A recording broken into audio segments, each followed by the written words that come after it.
At exactly 9:14 that morning, my own grandson looked me in the eyes, smiled and said, "Grandpa, I would never let anything happen to this farm."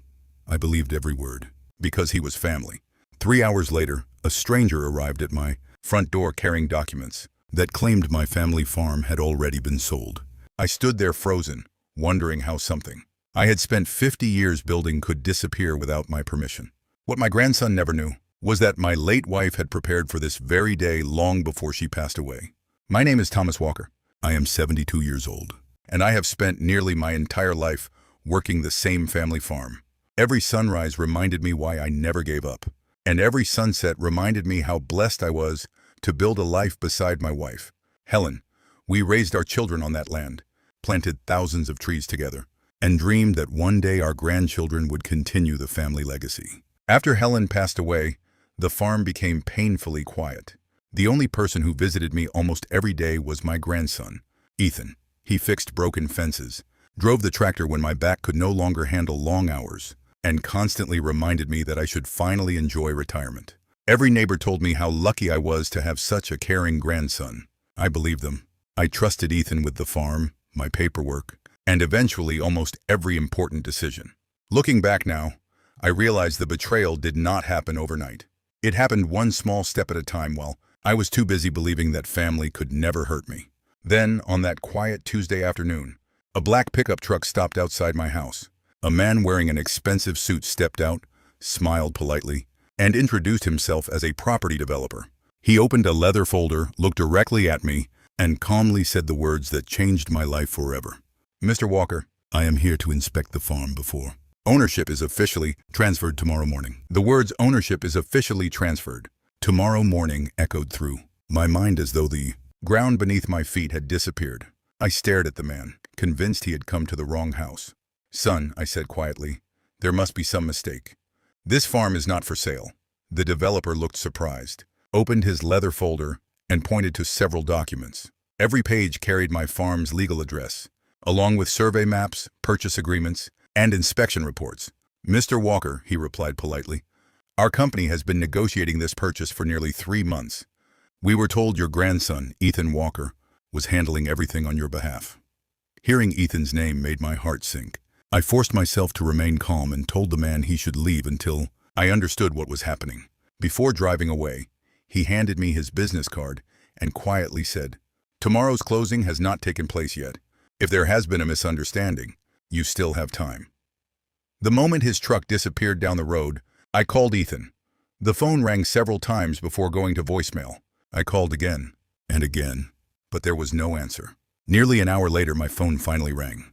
"Grandpa," Ethan said cheerfully, "sorry, I've been busy." I did not waste a second. "Did you tell someone my farm is being sold?" There was a long silence before he laughed nervously. "Grandpa, please do not worry. It is only paperwork. I'll explain everything when I get there." Before I could ask another question, he ended the call. For the first time in my life, I felt like a stranger inside my own home. I hurried to the old wooden cabinet where Helen and I had always kept every important document. Tax records were there, insurance papers were there, bank files were untouched. But the original land deed, the one document proving ownership of our family farm, had completely disappeared. My hands began trembling as I searched every drawer again and again, hoping I had simply overlooked it. Then my eyes landed on Helen's framed photograph sitting on the kitchen shelf. Suddenly, I remembered something she had whispered only weeks before she passed away.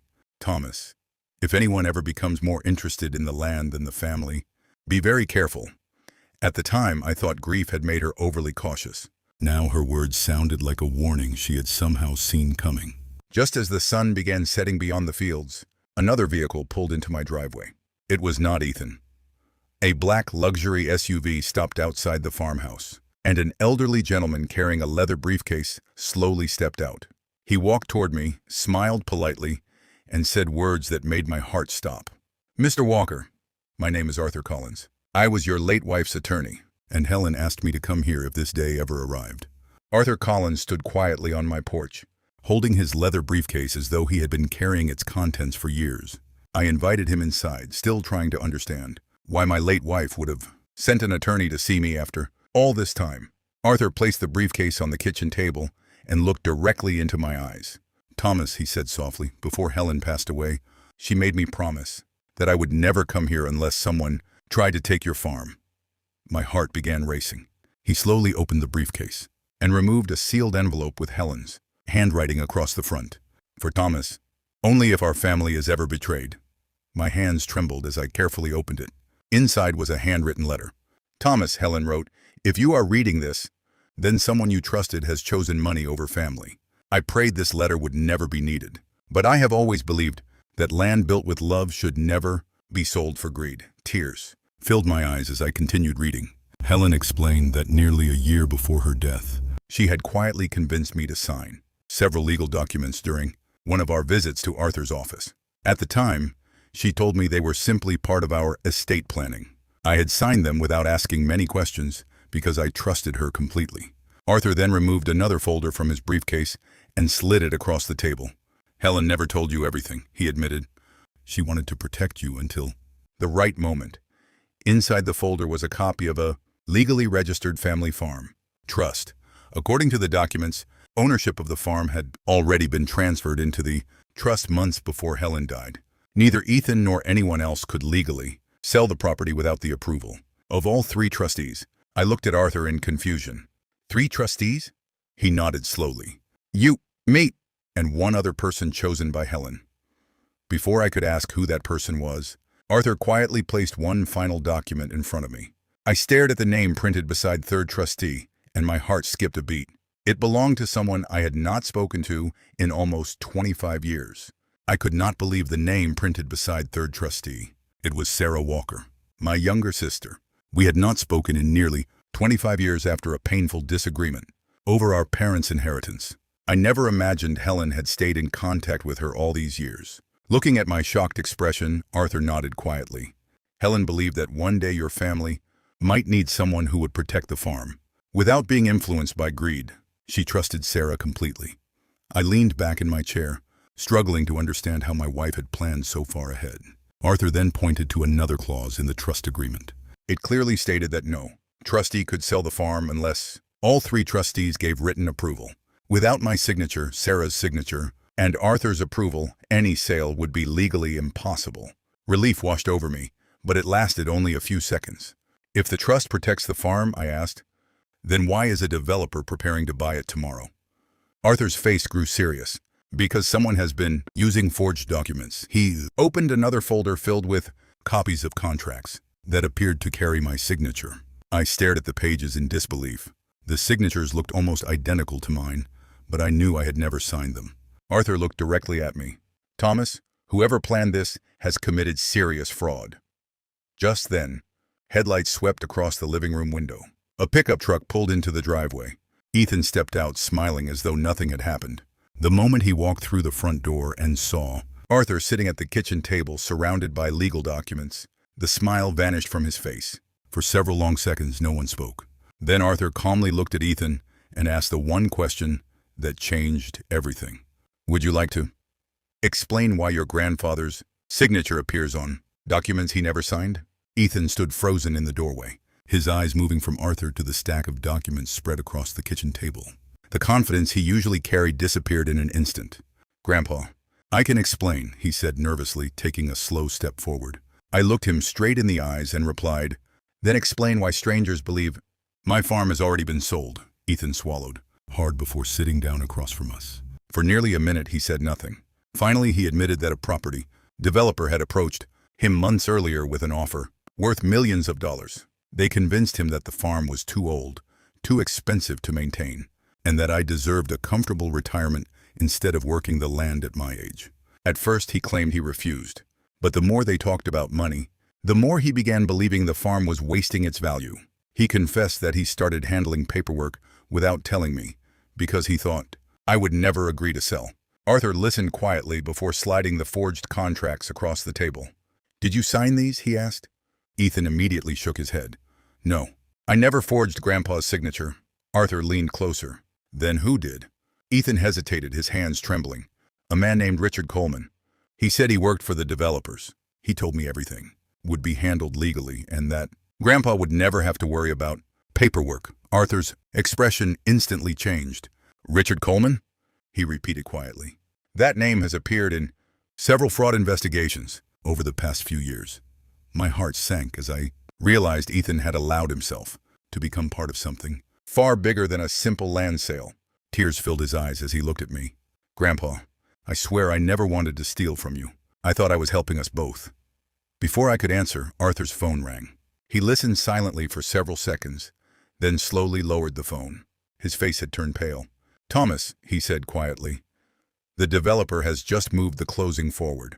They are no longer waiting until tomorrow. He paused before delivering the news. That made my blood run cold. They are signing the final documents. In less than 2 hours. Less than 2 hours. Those words echoed through the farmhouse as all three of us stood up at once. Arthur quickly gathered every legal document, including the family farm trust, Helen's original letter, and certified copies proving the farm could not legally be sold without the approval of all three trustees. If we leave now, we might still stop them, he said firmly. Ethan looked at me with tears in his eyes. Grandpa, I know you have no reason to trust me anymore, but please let me help fix this. I looked at him for a long moment before quietly replying, you will come with us, because today you are going to tell the truth. None of us spoke during the drive. The only sound inside the car was the rain beginning to fall against the windshield. Nearly an hour later, we arrived at a luxury hotel where the closing meeting was taking place. Through the glass entrance, I could see developers, lawyers, and investors shaking hands as though the deal had already been completed. Richard Coleman stood confidently at the front of the room, with a thick stack of contracts waiting to be signed. Just as he reached for the final document, Arthur pushed open the conference room doors. Every conversation stopped. Richard looked up in complete shock as I slowly walked inside. His smile disappeared immediately. Ladies and gentlemen, Arthur announced loudly, this transaction must stop at once. The room fell silent. Richard tried to recover and forced a nervous smile. Mr. Walker, this meeting is private. Arthur calmly placed the original family farm trust on the conference table. Not anymore, he replied. This farm does not legally belong to any individual who can sell it alone. One of the investors frowned and asked, what are you talking about? Arthur opened the trust agreement and pointed directly to the clause requiring the written approval of all three trustees. Without these three signatures, he said firmly, every contract in this room is legally worthless. Richard's face turned pale. But before anyone could react, Ethan stepped forward, looked directly at every investor, and said with a trembling voice, everything he is saying is true, and I need to confess something before this goes any further. The conference room became completely silent as Ethan stepped away from my side and faced the investors. His hands were shaking, but for the first time since this nightmare began, he was no longer trying to protect himself. My name is Ethan Walker, he said quietly. I brought these developers to my grandfather's farm, and I believe selling it was the right decision. But I need everyone here to know that my grandfather never agreed to sell his land. Gasps spread across the room. Ethan took a deep breath and continued. I trusted Richard Coleman because he promised everything was legal. He told me my grandfather's approval had already been taken care of. That was a lie. Every eye turned toward Richard. He immediately stood and laughed nervously. This young man is confused, he said. He signed every document willingly. Arthur calmly opened another folder and placed several certified records on the table. These are forensic handwriting reports completed this morning, he announced. They prove that Thomas Walker's signature on every sale document was forged. The lead investor picked up the report, read it carefully, and his expression changed instantly. Mr. Coleman, he asked coldly, did you knowingly present forged documents to us? Richard refused to answer. Instead, he slowly backed away from the table, looking for a way out. Before he could reach the door, two detectives entered the room carrying arrest warrants. One of them walked directly toward Richard and said, Richard Coleman, you are under arrest for fraud, forgery, conspiracy, and attempted property theft. As they placed handcuffs on him, Richard glared at Ethan with pure anger. You should have kept your mouth shut, he hissed. Ethan lowered his head but said nothing. The investors immediately canceled the purchase agreement and apologized to me for being misled. I thought the nightmare was finally over, until one detective approached Arthur and quietly handed him another sealed evidence envelope. Arthur opened it, read the first page, and looked at me with an expression I had never seen before. Thomas, he whispered, this case is much bigger than your farm. Richard Coleman has been stealing family farms from elderly owners across the entire state. The detective's words left the entire room in silence. Richard Coleman had not targeted my family by accident. According to the investigation, he had spent years searching for elderly landowners living alone, especially widows and widowers, whose children or grandchildren handled their paperwork. He would slowly convince a family member that selling the property was the smartest financial decision, then secretly forge the owner's signature and rush the sale before anyone discovered the truth. My farm was simply the latest target. The lead detective placed a thick case file on the table. Inside were photographs of dozens of stolen farms and statements from elderly victims who had lost land their families had owned for generations. Looking through those pages broke my heart. Some of those people had never recovered what was taken from them. The detective looked at me and said, "Mr. Walker, if your wife had not created this family farm trust years ago, your farm would probably have been gone by tonight." I quietly closed my eyes, silently thanking Helen once again. The investors immediately agreed to cooperate with the police and provide every email, contract, and financial record connected to Richard. They explained they had believed everything was legitimate because the paperwork appeared genuine. Arthur then turned toward Ethan. "Your honesty today may have saved not only your grandfather's farm, but dozens of other families as well." Ethan lowered his head, unable to hide his shame. "I do not deserve any credit," he replied. "If I had listened to Grandpa instead of chasing money, none of this would have happened." Later that evening, after giving my statement to the detectives, I returned home exhausted. Walking through the front gate, I stopped for a moment and looked. Across the fields, Helen and I had worked together for so many years. The farm was still standing. The barns were still there.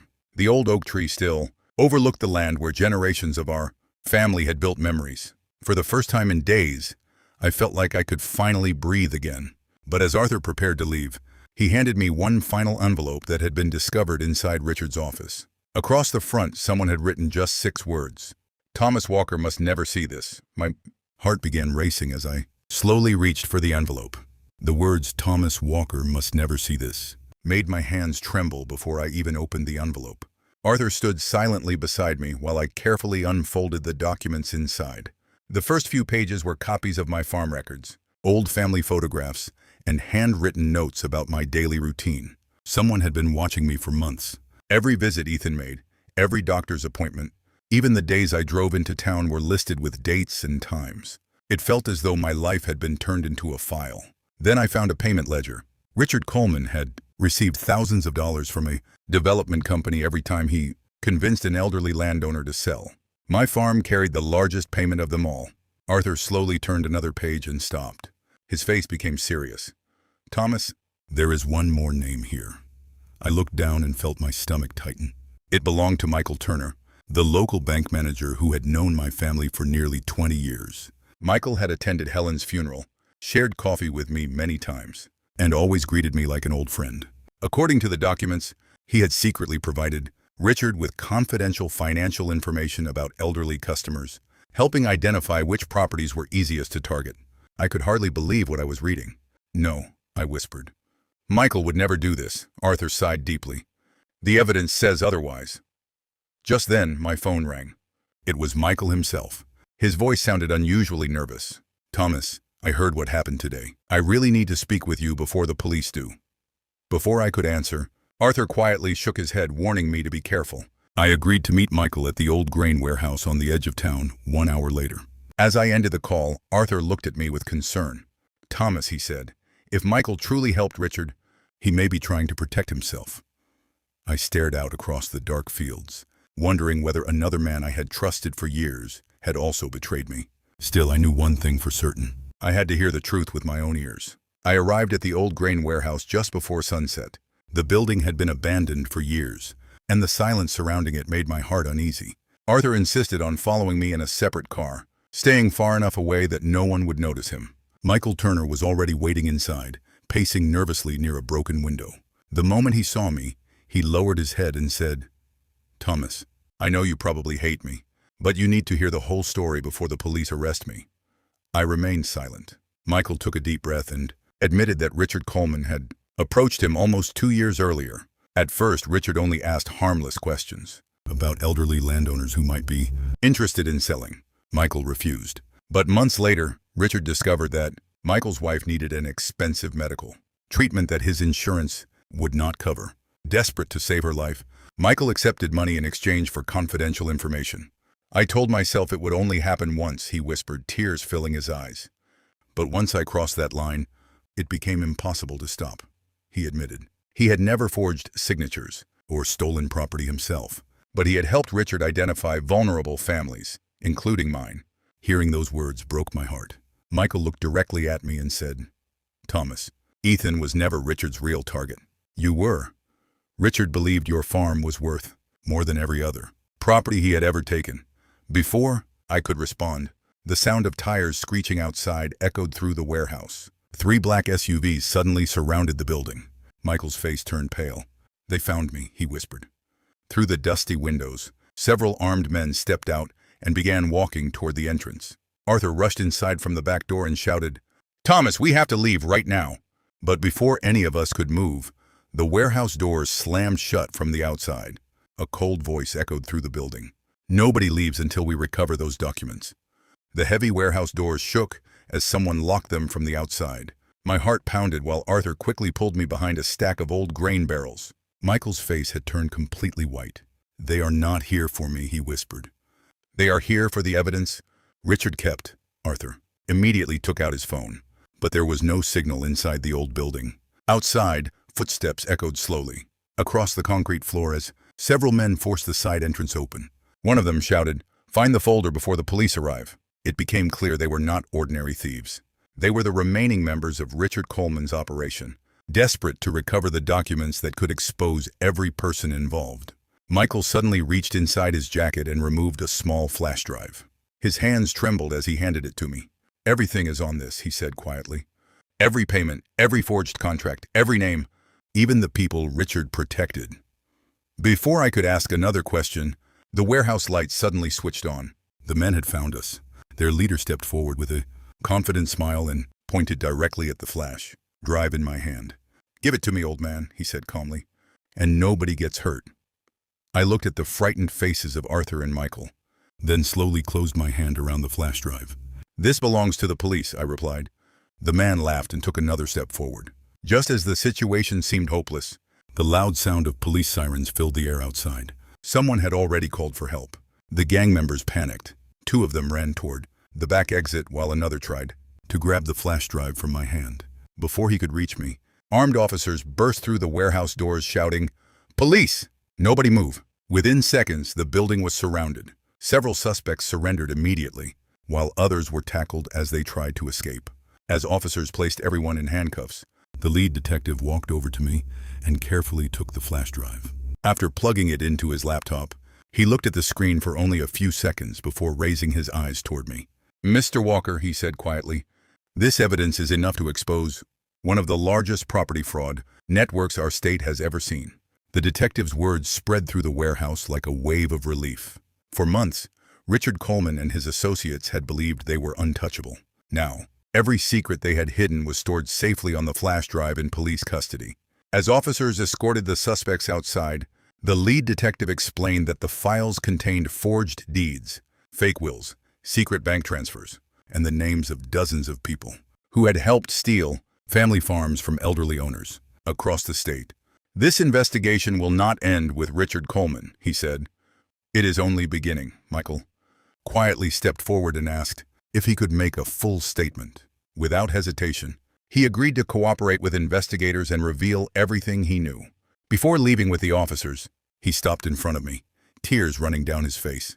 "Thomas, I cannot change what I did, but I hope telling the truth helps those families get their land back." I simply nodded. Justice would decide his future now. The following morning, the news spread across the state.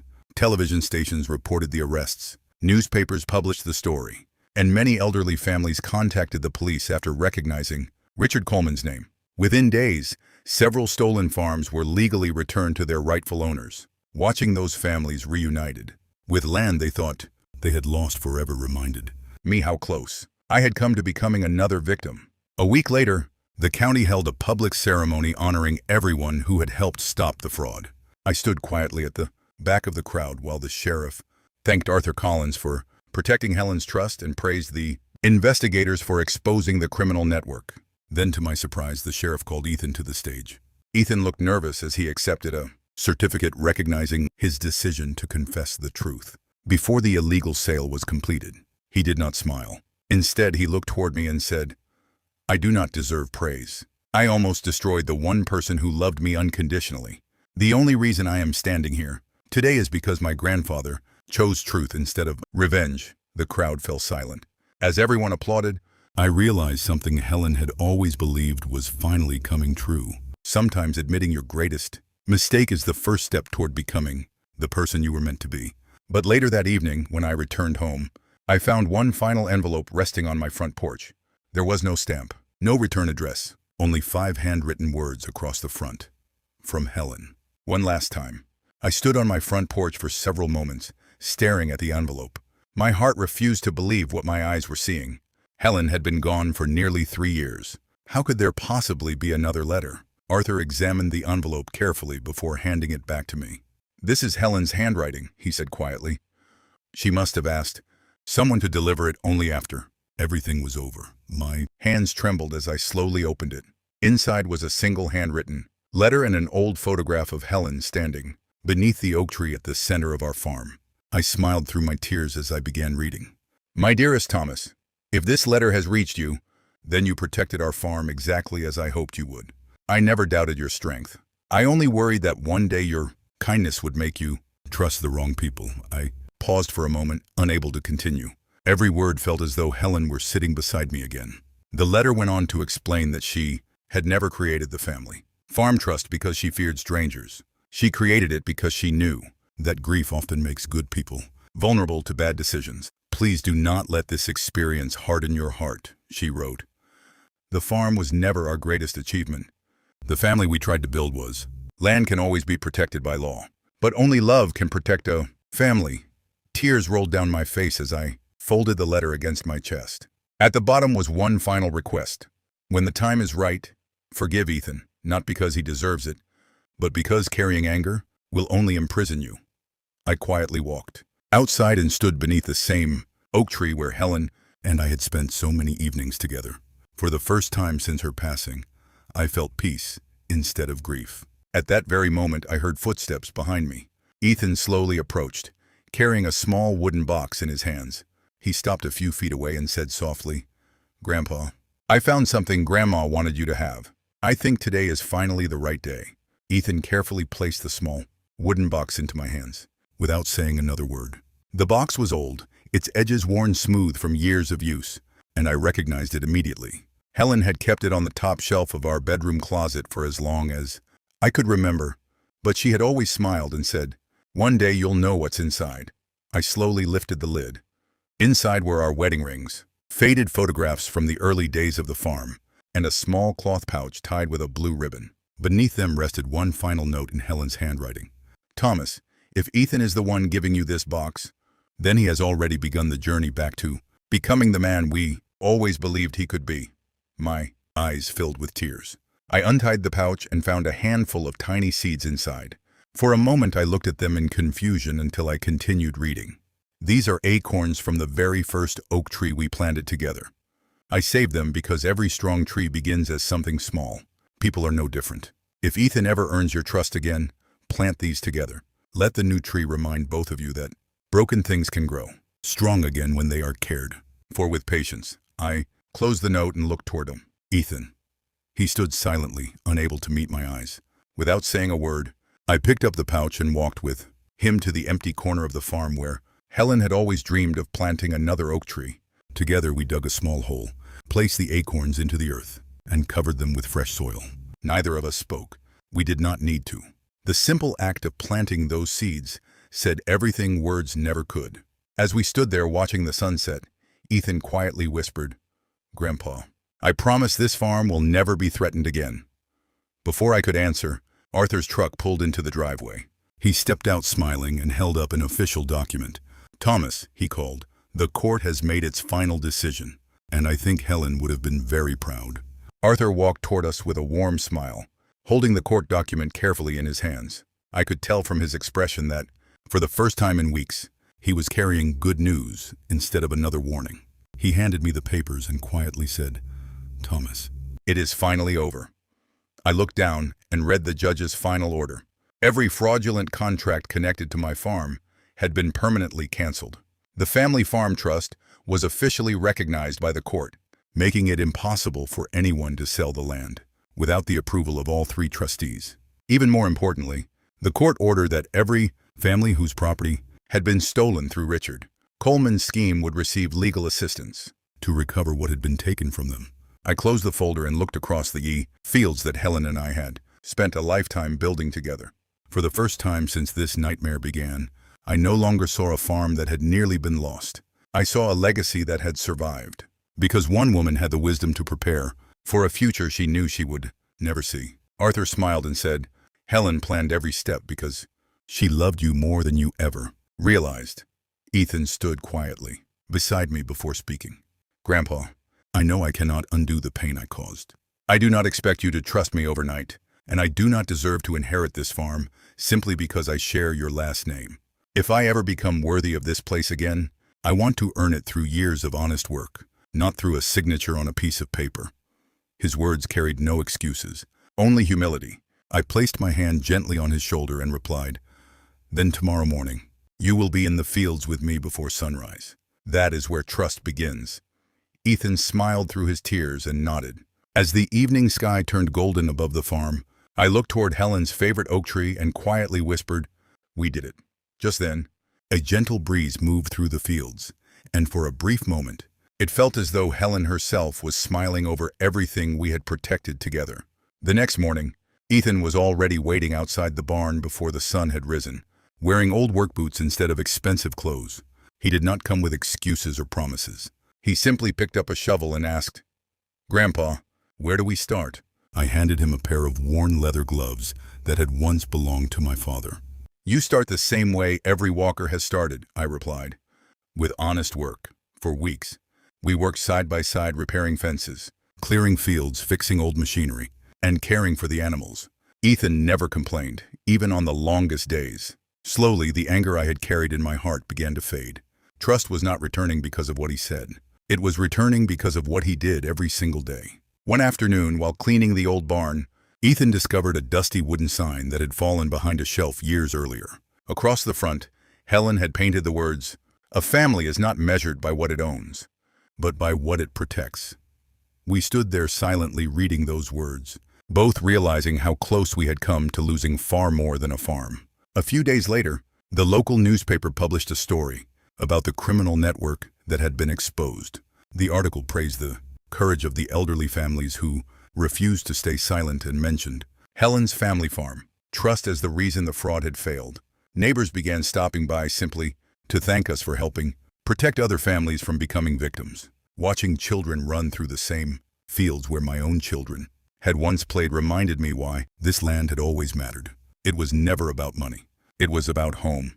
That evening, Ethan walked over to me carrying a small envelope. "Grandpa," he said softly, "this is the money Richard paid me at the beginning. I never spent a single dollar. I want it donated to the families who lost their farms." I looked at him with pride for the first time in a very long while. Before I could answer, Arthur called from the farmhouse porch. He smiled and waved another envelope in the air. "Thomas, this one comes from the governor's office, and I think you're going to want to read it." Arthur handed me the envelope from the governor's office with a smile I had not seen in years. Inside was a formal letter recognizing the role our family had played in exposing one of the largest property fraud schemes in the state's history. The governor invited me, Ethan, Arthur, and several of the other families to a special ceremony honoring those who had helped protect elderly landowners from financial exploitation. A few weeks later, we stood together in the state capitol as dozens of families who had recovered their farms filled the hall. Many of them came over simply to shake my hand, but I knew the real hero had never been me. It had been Helen, if she had not quietly created the Family Farm Trust and planned for a future she knew she would never see. My family's story would have ended very differently. When I was invited to speak, I stepped to the podium and looked across the room before saying, "A farm is more than land. It holds birthdays, weddings, memories, and generations of sacrifice. Never allow greed to convince you that a family's legacy can be measured in dollars." The audience rose to their feet in applause. As I returned to my seat, Ethan quietly whispered, "Grandpa, Thank you for giving me the chance to become the grandson I should have been from the beginning.